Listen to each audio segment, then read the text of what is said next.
PMK 55. Maaf, Pak.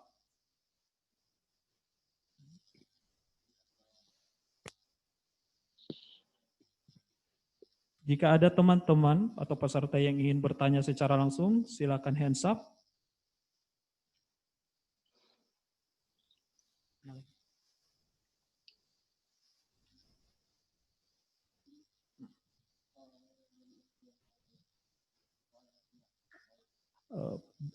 Oke, ada yang bertanya lagi, Pak. Dari Diana Wailia dari Puskesmas. Daerahnya tidak disebutkan. Oke, pertanyaan dari Diana Wailia. Assalamualaikum, Pak.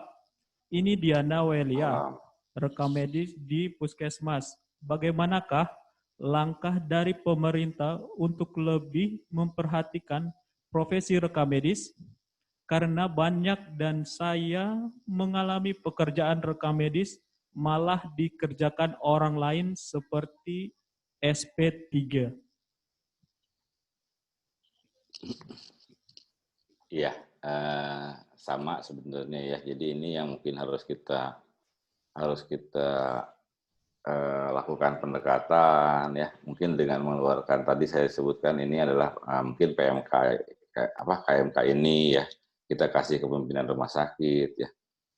Karena banyak sebenarnya pekerjaan-pekerjaan ya, jangan cuma pelaporan ya sebetulnya. Ketika bicara Simpus pun kan berkaitan dengan PMK 31 ya 2019, bahwa di situ sebenarnya ada poin yang mengatakan bahwa itu dilakukan orang yang memahami epidemiologi dan statistik.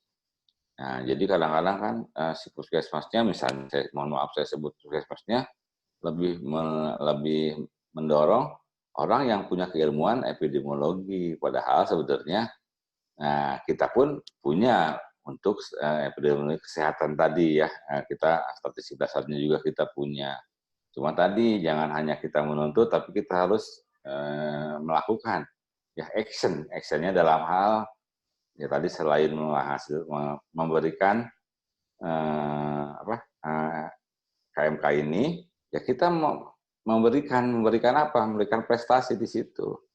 Jadi tunjukkan dengan prestasi, jangan hanya dengan tuntutan ataupun ucapan. Kita coba sebenarnya, kita bisa melakukan. Selain pendekatan tentunya ya, yang pertama pendekatan dulu lah, supaya kita tahu bahwa ini bisa menjadi tupoksi kita.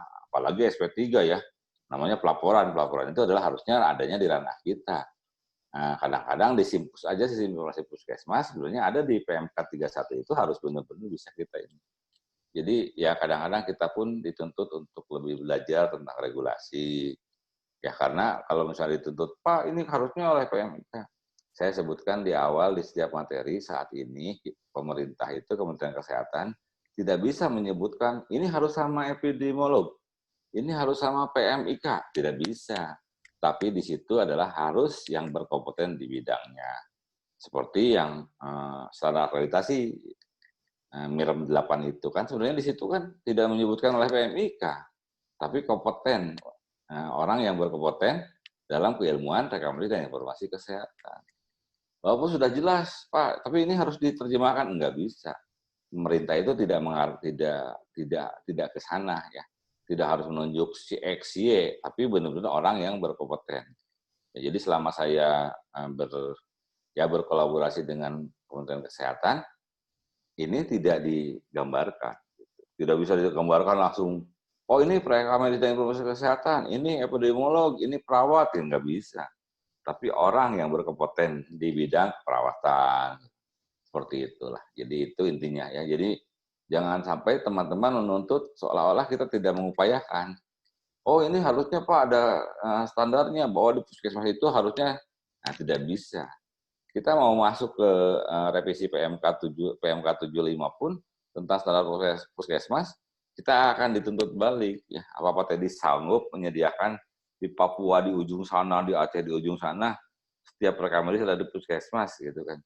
Kan nggak mau. Malah sebenarnya kalau boleh lihat di Maluku ya, Ternate Tidore pun saya pernah ke sana dulu, itu lahannya itu banyak sebenarnya.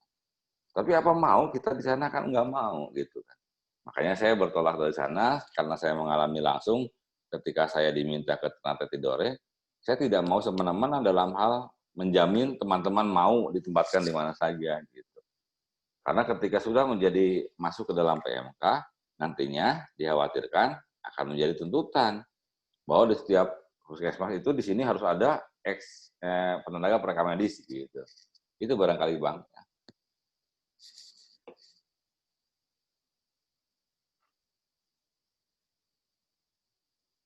Mungkin salah satunya adalah melakukan pendekatan terlebih dahulu Betul.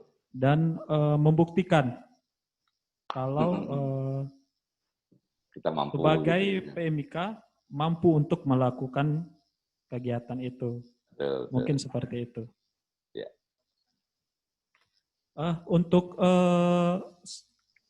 peserta yang telah hands up, mungkin Novi Handayani, ayo silakan. Silakan diaktifkan voice-nya. Novi Handayani.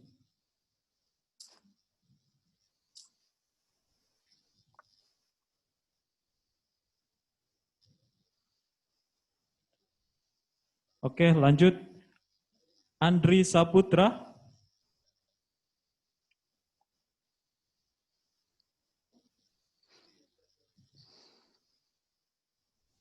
Lanjut. Siti Rahayu. Aduh. Oh, Andi Saputra. Oke. Iya. Ya, selamat sore. Perkenalkan nama, tempat, dan instansinya. Dipersilakan. Gambar saya nggak belum muncul kayaknya sepertinya. Oke. Hanya suara. Assalamualaikum warahmatullahi wabarakatuh. Waalaikumsalam. Izinkan nama saya Andri Saputra, MDPKSM dari Rumah Sakit Jenderal Ahmad Yani, Kota Metro, Lampung. Menarik sekali dari pembahasan kali ini, di mana pada PMK ini kita ada penjabaran tentang standar profesi kita. Di mana tadi terdapat daftar masalah, itu menggambarkan banyaknya terjadi pada berbagai rumah sakit. Seringnya dalam kami mengambil usulan, itu memang terkendala semacam yang tergambarkan dari permasalahan-permasalahan yang ada. Jadi mungkin tantangan kita ke depan, mungkin ke pihak pemangku dari perekam medis, mungkin bisa koordinasi untuk regulasinya. Karena kemudian bisa nggak kita membuat dasar hukum di PMK yang terbaru ini untuk sebagai dasar acuan pengajuan kita ke pihak manajemen atau direksi. Itu yang pertama. Pertanyaan selanjutnya, pada kompetensi, mawas diri, dan pengembangan diri, itu dirasakan pada kami yang berada di daerah yang jauh dari pendidikan lanjutan. Jadi rata-rata kita mau mengambil pendidikan lanjutan, itu tidak bisa, karena kan harus sesuai dengan izin belajarnya. Jadi banyak yang kita mengambil alih jalur pendidikan kesehatan yang di luar profesi rekam medis. Namun kendala kami mungkin untuk pengembangan profesi, kita kan terkait dengan impasing pendidikan. Sebenarnya kalau kita bisa setara ke pendidikan dari perekam medis terampil, bisa ke ahli, mungkin kita bisa lebih berbuat banyak untuk pengembangan kompetensi kita.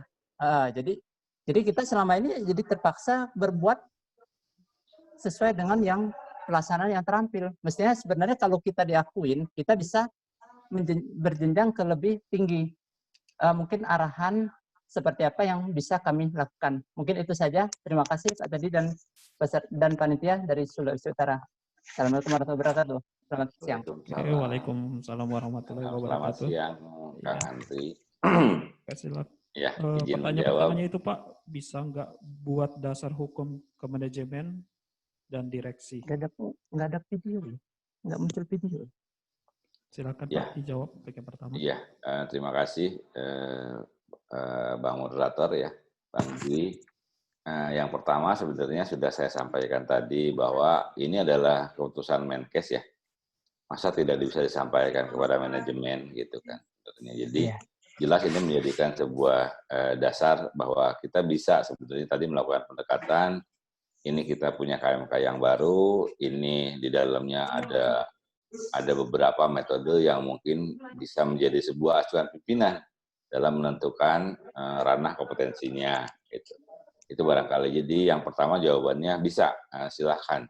Karena ini jelas keputusan Menteri Kesehatan sebenarnya gitu. Walaupun nanti mungkin akan terjabar lagi dalam hal level-level yang lainnya ya.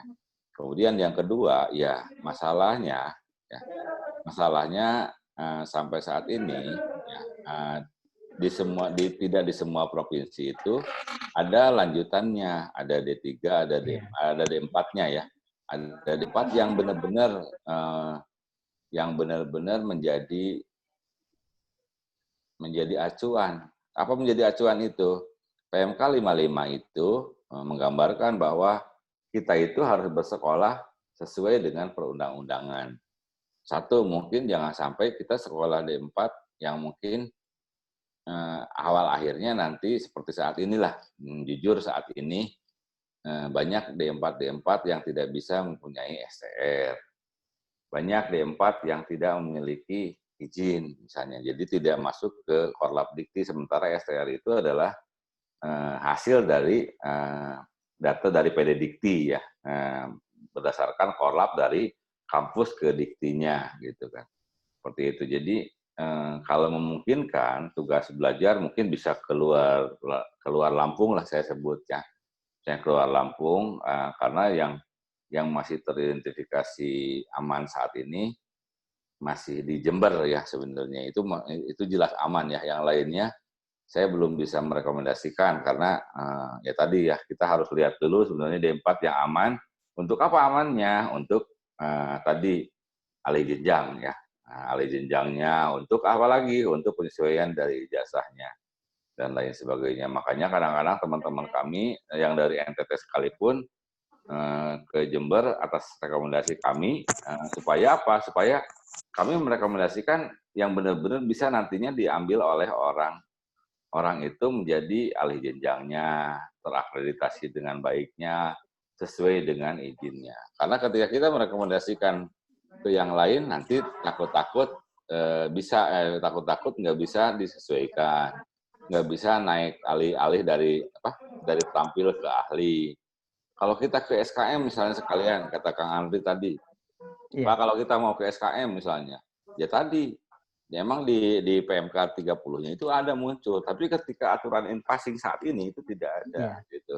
Makanya kadang-kadang teman-teman SKM jujur mengharapkan, satu pindah, kedua mengharapkan pemutihan, gitu kan? Iya betul. Pemutihan dari in passing-nya, gitu kan? Gitu. Itu barangkali Bang Andri ya. Jadi mohon maaf ketika ya mungkin ya bersaran juga kita coba ke setiap daerah untuk mengawal sebenarnya ketika ada potensi D4 yang mungkin bisa sesuai dengan standar perundang-undangan. Betul. Ya. Terima kasih Pak Andri. Ya, terima kasih.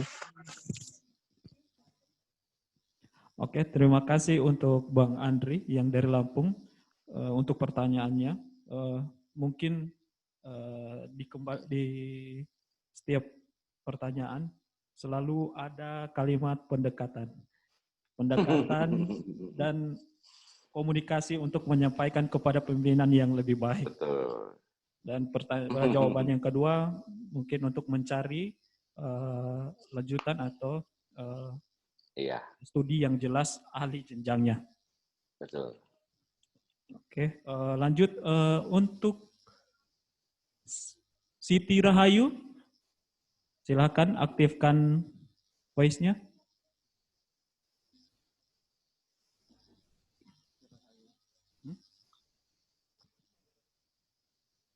Halo.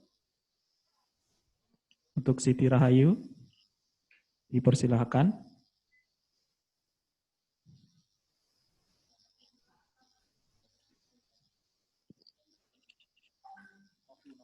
Oke, untuk Kak Novi Handayani, bisa diaktifkan? Kak Novi?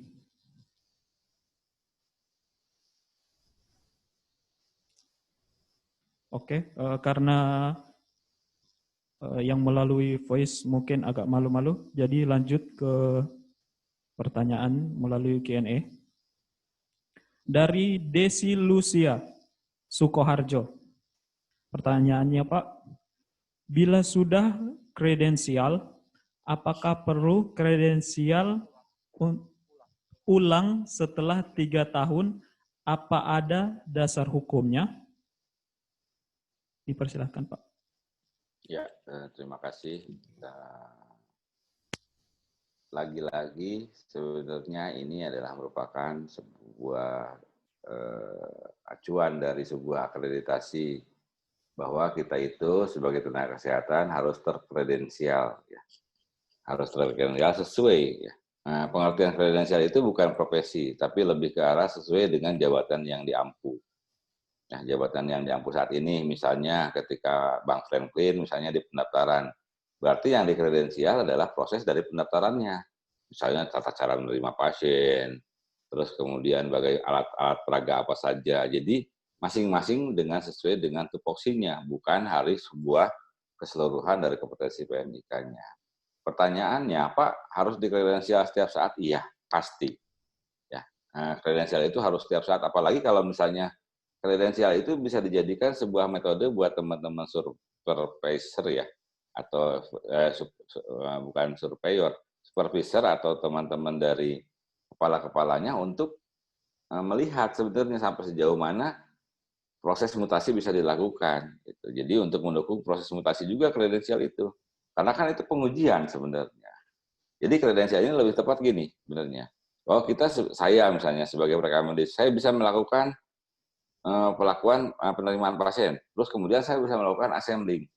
Nah, berarti kan saya sudah punya 2 celah. Saya akan di pendaftaran atau saya akan duduk di assembling gitu. Jadi itu adalah bagaimana kita mampu menilaikan. Kecuali kalau misalnya kita sudah benar-benar expert ya, kita tinggal milih aja semuanya kita mampu gitu kan. Harusnya seperti itu. Jadi supaya ketika atasan kita mau memindahkan, ya lebih mudah karena kredensial pun itu salah satu bentuk untuk memudahkan pemindahan. Walaupun ketika Pak kan kredensial itu lebih ke arah kewenangan, iya. Kewenangan itu adalah harus sesuai dengan apa yang kita lakukan. Makanya ketika sudah proses kredensial, diterbitkan SK Direktur. SK Direktur tentang apa? Tentang kewenangan klinisnya, ya kita sebutnya kewenangan profesinya, gitu. Barangkali itu Bang ya. Jadi itu harus dilakukan, harus dong gitu kan. Kan kita ini belajar sepanjang masa gitu, bagaimana kita melakukan inovasi. Dan kita tidak mungkin di situ-situ aja kan sebenarnya. Itu adalah hajatnya PMIK itu harus berubah, harus berputar dari tupoksi yang satu ke tupoksi yang lain. Itu adalah tata cara bagaimana kita menjaga kompetensi kita ya. Barangkali itu Bang ya.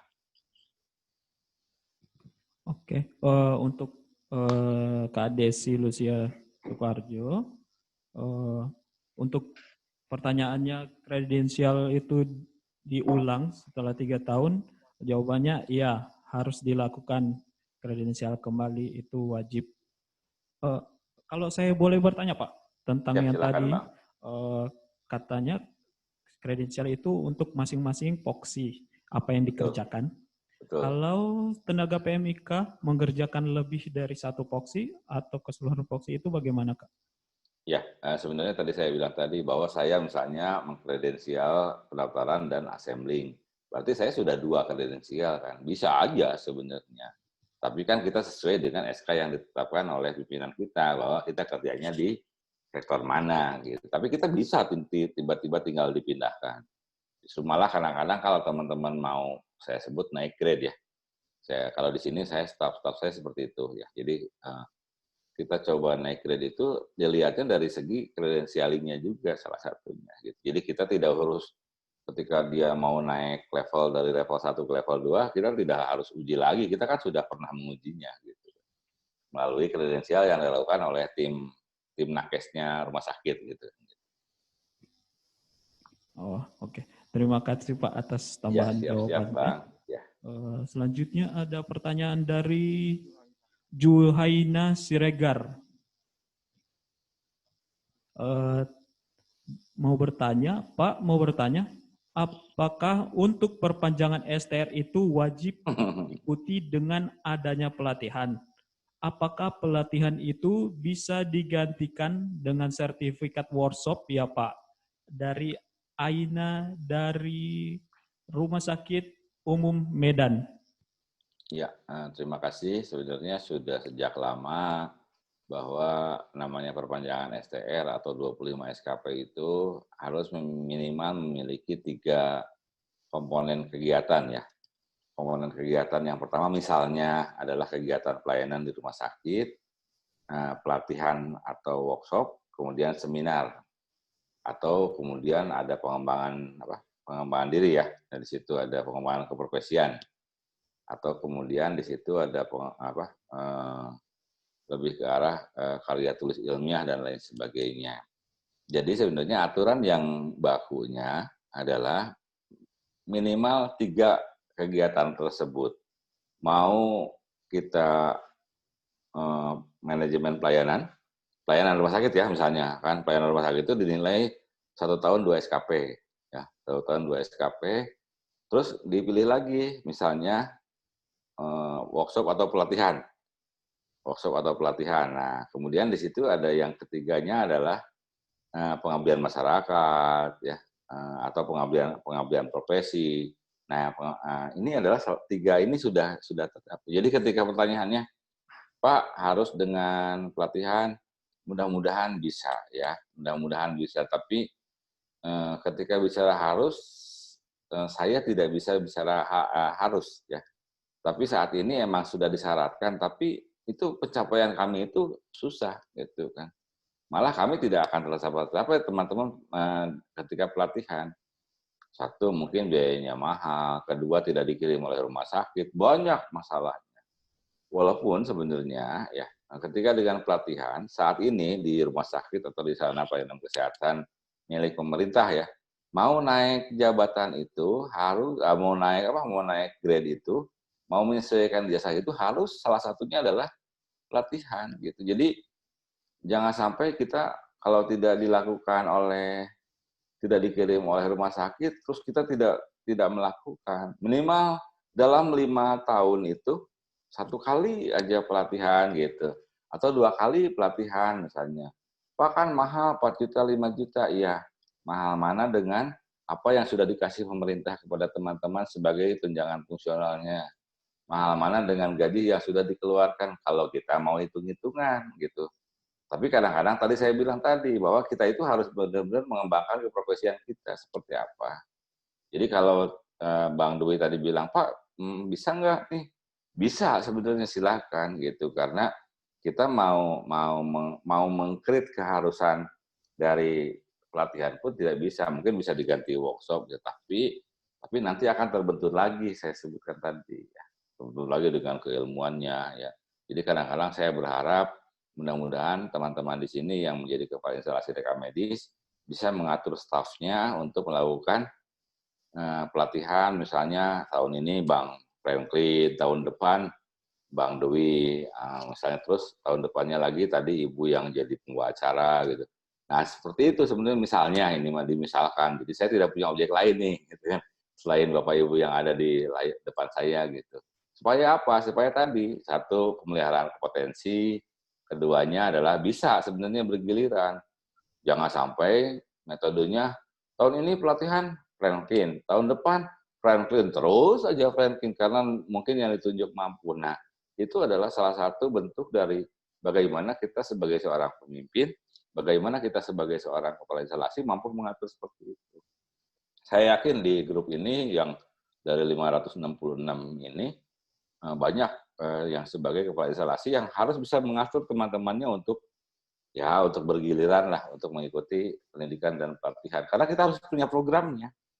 Jadi balik lagi kepada programnya. Jadi balik lagi kepada jawabannya, silahkan aja Bang Dwi, tapi minimal sudah tiga kegiatan itu terakomodir gitu kan. Bisa dilihat di CPD online ya.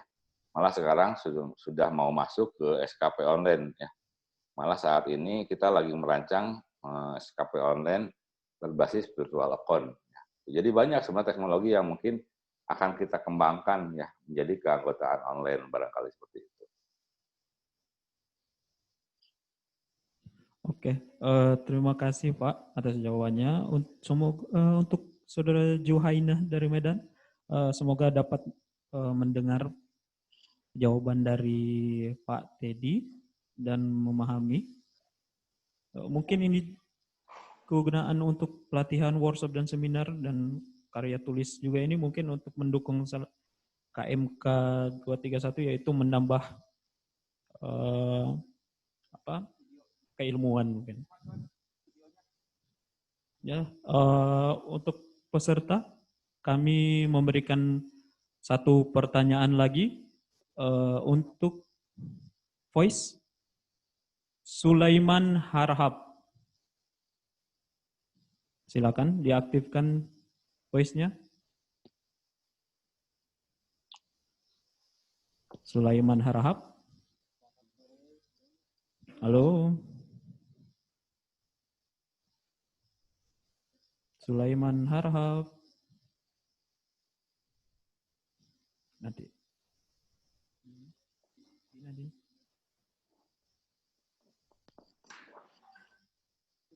Siti Rahayu. Dipersilakan, Siti Rahayu. Aktifkan voice-nya. Aktifkan mic-nya. Siti Rahayu.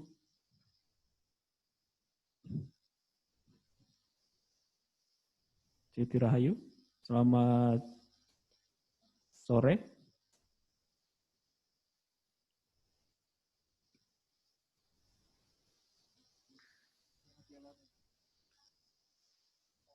Oke, beralih. Muhammad Dinasari. Silahkan aktifkan mic-nya untuk memberikan pertanyaan. Dinasari.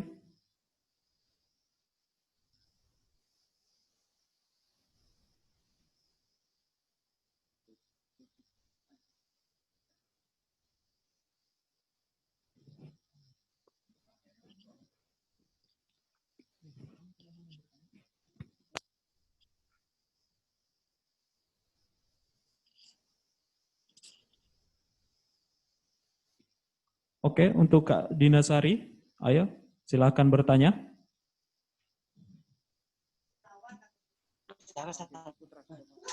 Oke, untuk Kak Deki Putra, aktifkan speaker-nya, silahkan bertanya, sebutkan nama dan instansi. Silakan, dipersilakan Kak Deki.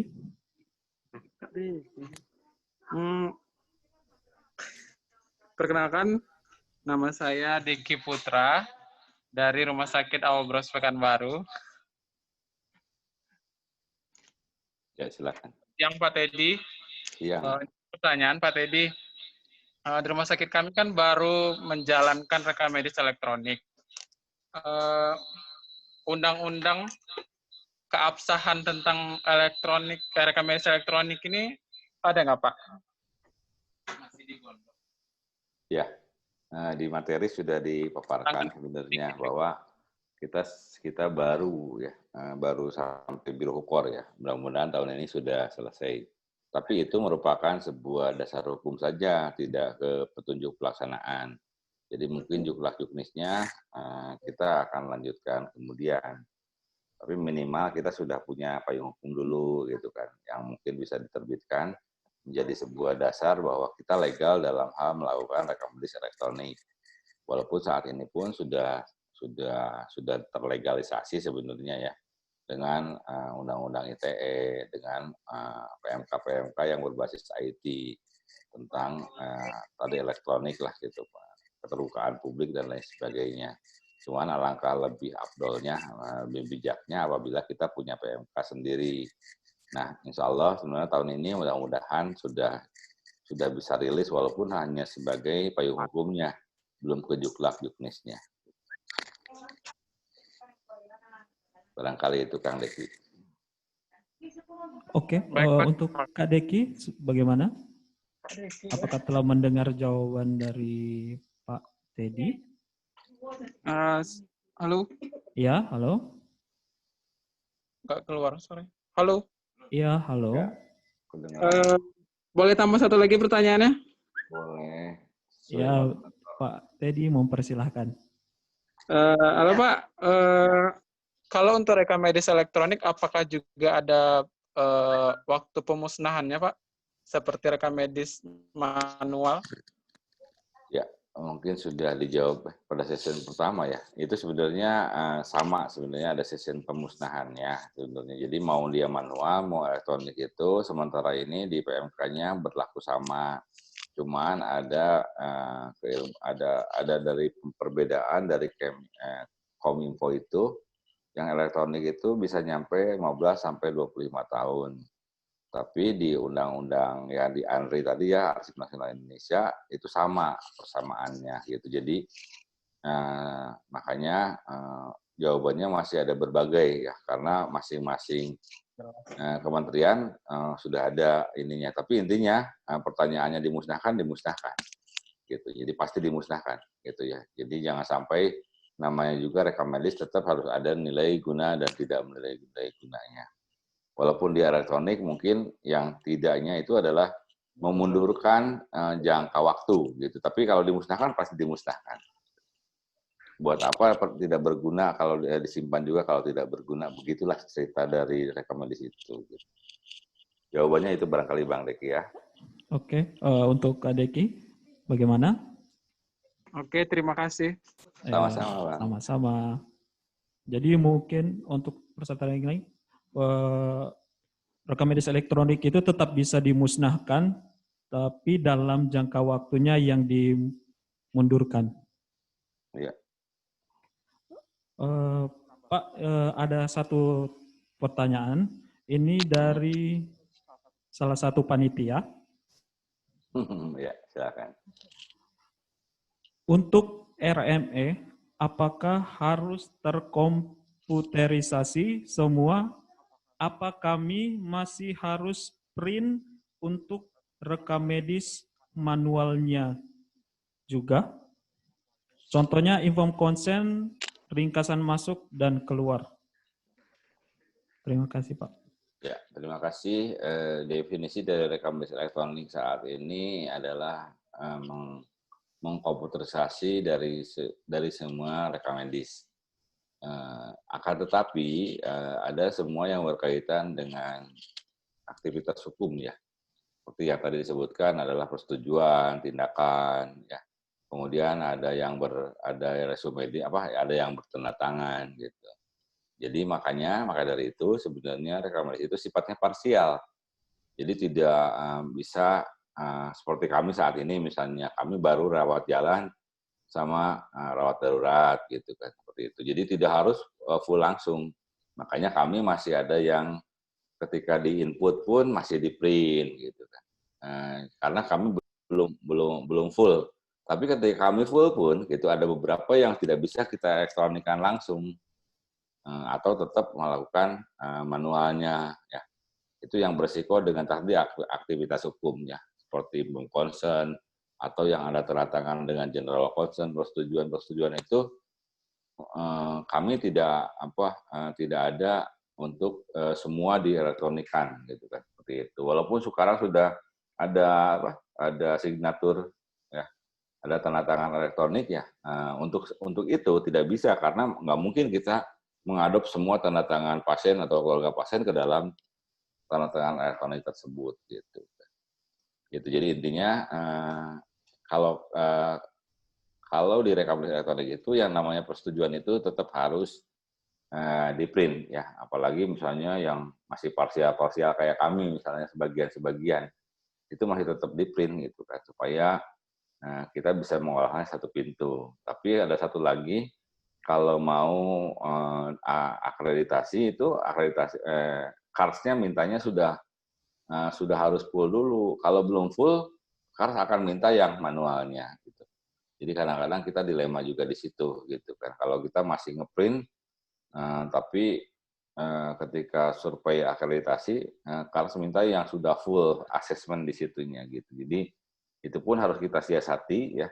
Seperti apa siasatnya ya mungkin dibicarakan dengan pimpinannya Nah, karena ketika masih bisa di-print, ya lebih baik di-print, kecuali sudah full assessment, gitu kan. Karena nanti akan berakibat pada ketika ada survei-survei yang lain, survei akreditasi dan yang lainnya. Barangkali itu Bang Dwi. Oke, terima kasih Pak atas jawabannya. Jadi mungkin untuk ya, format-format kayak persetujuan atau yang menggunakan tanda tangan keluarga atau dokter itu bisa tetap di print. Oke, terima kasih atas peserta yang telah bertanya. Diingatkan kembali untuk peserta absen yang ada di pertanyaan Zoom, silahkan diisi dan di klik untuk mengambil format sertifikat. Untuk Pak Teddy, diucapkan terima kasih. Ya, terima kasih Bang. Terima kasih Bang Franklin, Ibu, terima kasih. Terima kasih Pak atas waktunya mengisi kegiatan di DPD Perumike Sulut. Ya, Jangan bosan-bosan Pak. Siap-siap, sehat sukses semua ya. Iya Pak. Ya, terima kasih. Ya, terima kasih. Ya. Oke, terima kasih. Dan maaf untuk para peserta jika ada permasalahan sedikit di luar kegiatan ini. Kami mohon maaf sebagai panitia. Kegiatan saya selesai dan saya kembalikan ke MC. Terima kasih Saudara Dwi yang sudah menjadi moderator pada hari ini. Dengan demikian untuk seminar online sesi kedua sudah berakhir. Dan untuk selanjutnya kita akan ikuti laporan sekaligus ucapan terima kasih yang akan dibawakan oleh Ketua Panitia yang saya sebut dengan hormat Saudara Trisurya Agustini, AMD RMIK Sarjana Ekonomi. Kepada Saudara Trisurya dipersilahkan.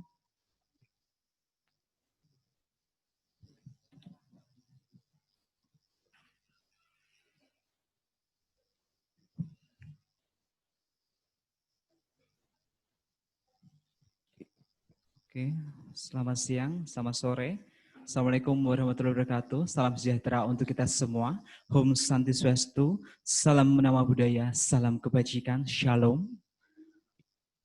Alhamdulillah telah kita ikuti acara seminar nasional DPD Perumike Sulawesi Utara dengan judul Penerapan Standar Profesi VMIK sesuai keputusan Menteri Kesehatan RI nomor HK.07/Menkes/312/2020. Semoga acara seminar ini dapat bermanfaat untuk rekan-rekan PMIK semuanya. Atas nama Ketua Panitia, saya Trisurya Agustini mengucapkan terima kasih, mohon maaf apabila ada kekurangan dan kekurangan dalam seminar ini. Selanjutnya, kami harapkan untuk para peserta nanti dapat bergabung dalam seminar kedua yang akan dilakukan tanggal 9 Juli tahun 2020, sekalian untuk sumpah profesi. Jadi akan ada sesi seminar kedua. Kami harapkan untuk teman-teman bisa bergabung dan nanti poster akan segera kita rilis untuk hari ini. Begitu saja mungkin ya. Demikian, wassalamualaikum warahmatullahi wabarakatuh. Salam sejahtera, Om Swastiastu, salam nama budaya, salam kebajikan, shalom. Terima kasih.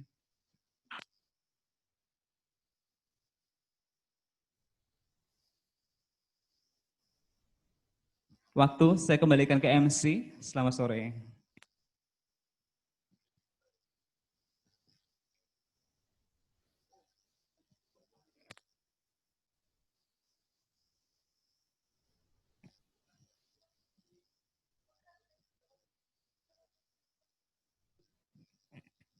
Sekali lagi kami mengucapkan banyak terima kasih bagi seluruh partisipan yang sudah mengikuti mulai dari kegiatan pertama yaitu pelantikan hingga seminar online, 2 sesi yang sudah diikuti.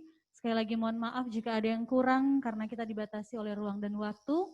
Dan untuk itu kami juga menyampaikan banyak-banyak terima kasih khususnya juga buat narasumber dan para tamu yang sudah hadir tadi.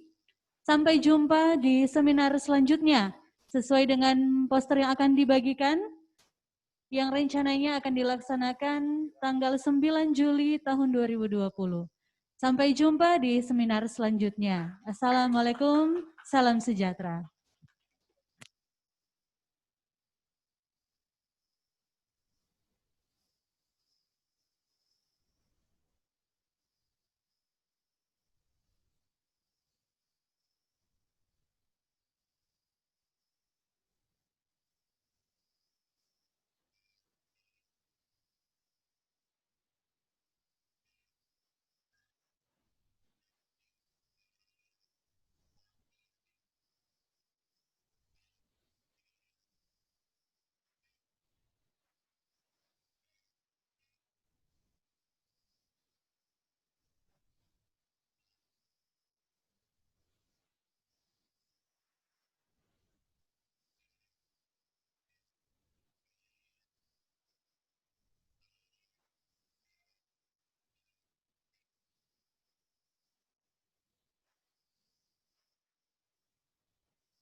Oke Mas, sudah Mas?